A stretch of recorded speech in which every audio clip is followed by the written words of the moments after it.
Assalamualaikum warahmatullahi wabarakatuh. Perkenalkan, nama saya Willy Andre Prayoga. Saya berasal dari Prodi D3 Keperawatan tingkat 1 kelas B.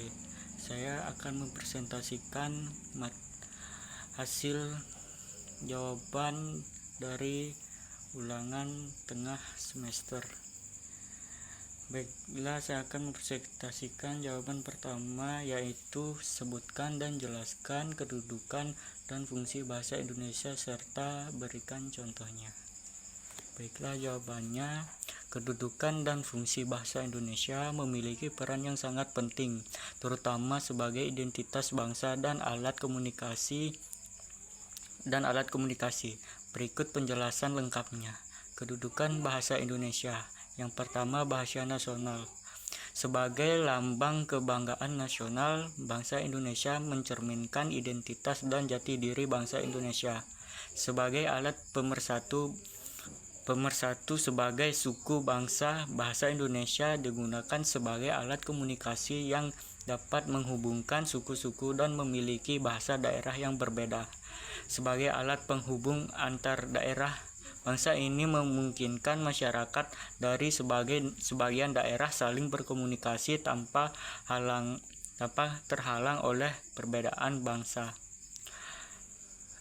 Sebagai alat perkembangan kebudayaan nasional, bahasa Indonesia menjadi saran untuk mengekspresikan dan mengembangkan kebudayaan bangsa.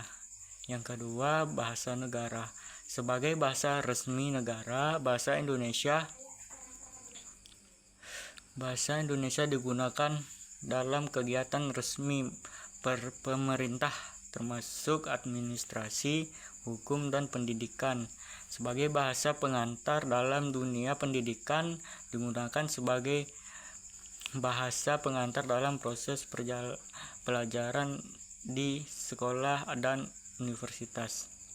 Sebagai alat penghubungan pada tingkat nasional, bahasa Indonesia digunakan dalam media massa seperti surat kabar, televisi, radio, dan media online. Sebagai alat pengembangan ilmu pengetahuan dan teknologi, bahasa Indonesia menjadi media untuk menyampaikan dan mengembangkan ilmu pengetahuan.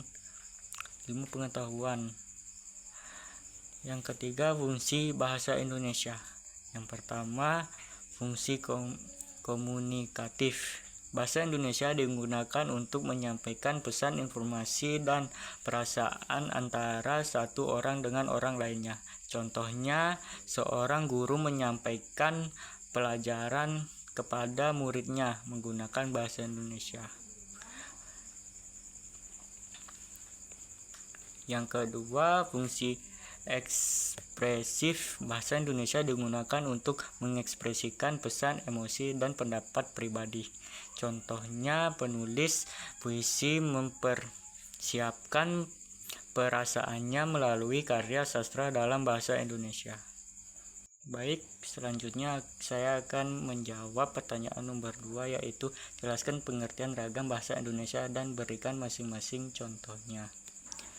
Baik, jawabannya adalah ragam bahasa Indonesia. Yang pertama, ragam lisan. Bahasa yang digunakan dalam komunikasi verbal atau ucapan ragam ini cenderung lebih spontan dan bisa melibatkan intonasi, memiliki mimik wajah, serta gerak tubuh. Contohnya, saat berbincang dengan teman, kamu udah makan belum? Ragam tulis. Bahasa yang digunakan dalam bentuk tulisan seperti surat, esai, artikel, atau buku. Ragam ini biasanya lebih terstruktur dan mengikuti kaidah tata bahasa. Contohnya, sistem pendidikan di Indonesia perlu ditingkatkan agar dapat bersaing di kancah internasional. Yang ketiga, ragam bahasa berdasarkan bidang ilmu. Ragam bahasa ilmiah digunakan dalam konteks akademik atau ilmiah seperti artikel jurnal, skripsi, dan penelitian biasanya menggunakan istilah teknis dan kalimat yang kompleks. Contohnya, formalitas merupakan proses biokimia di mana tumbuhan hijau mengubah energi cahaya menjadi energi kimia.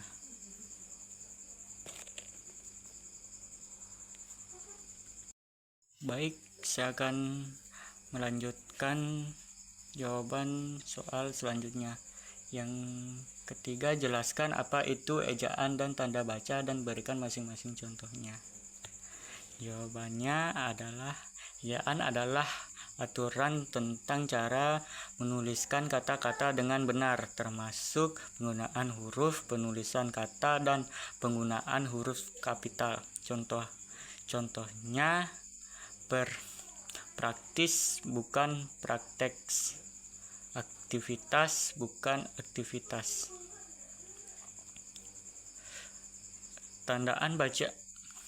Tanda baca adalah simbol yang digunakan dalam tulisan untuk membantu memahami makna kalimat. Contohnya tanda baca. Tanda titik untuk mengakhiri kalimat. Dengan kalimat saya belajar. Tanda koma untuk memisahkan unsur dalam kalimat, yaitu dia membeli buku, pensil, dan tas.